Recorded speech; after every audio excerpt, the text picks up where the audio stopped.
Have you ever wondered why you have a lollipop on your wrist and it isn't even sweet? You look so dumb right now. Some people like me have a more prominent lollipop, or what we call the styloid process of the ulnar bone, and some people don't. I'm actually sad to announce that a less prominent lollipop is actually better. The reason some of us get this prominent lollipop is because the ligaments that are supposed to hold the ulnar and wrist bones together tightly have become loose or lax, causing the hand and wrist to fall into a more supinated position. So if I lift my wrist bone upward into pronation, the lollipop disappears. Then when I drop it, it comes back. If you haven't had an acute injury, then you likely can't change the ligaments conservatively. So what we can do is use the muscle tendons that cross this joint to get them strong enough to hold it in place for us. The muscles being the extensor carpi ulnaris (ECU) and extensor digiti minimi (EDM). We'll talk about the causes and potential contributing factors later, because I know what you want. You want the fix right now, otherwise you click away, and that's exactly what you... Treatment or fix. Start by loosening up any tight flexor and pronator muscles or tendons on the palm side of your forearm, from the distal portion near the wrist and the proximal portion near the elbow.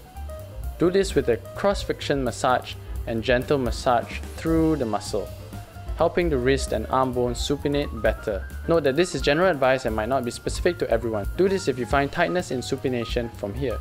So we need to strengthen these two tendons that go across the ulnar bone and attach to the base and tip of the baby finger. You can start with isometric contractions, palm facing up, extend your wrist, then ulnar deviate.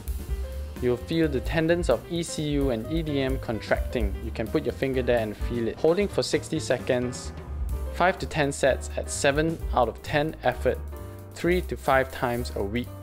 Once that becomes easy, you can do concentric work to build muscle and tendon strength.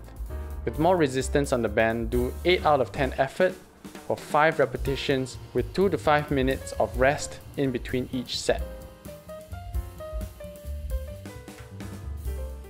Repeat all this every other day.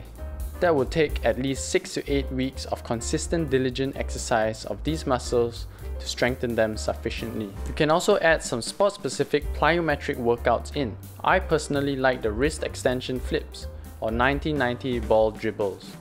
These will build neuromuscular connections and improve coordination between fibres in your muscles.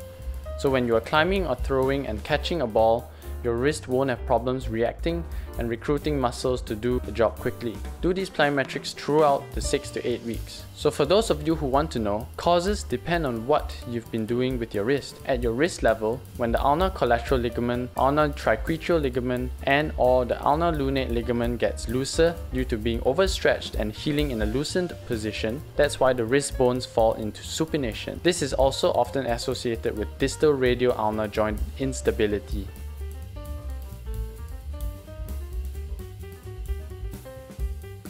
The tendons extensor carpi ulnaris, extensor digiti minimi, and pronator quadratus also lack the thickness and strength to hold the ulno-carpal and radio-ulnar joints in place during activity.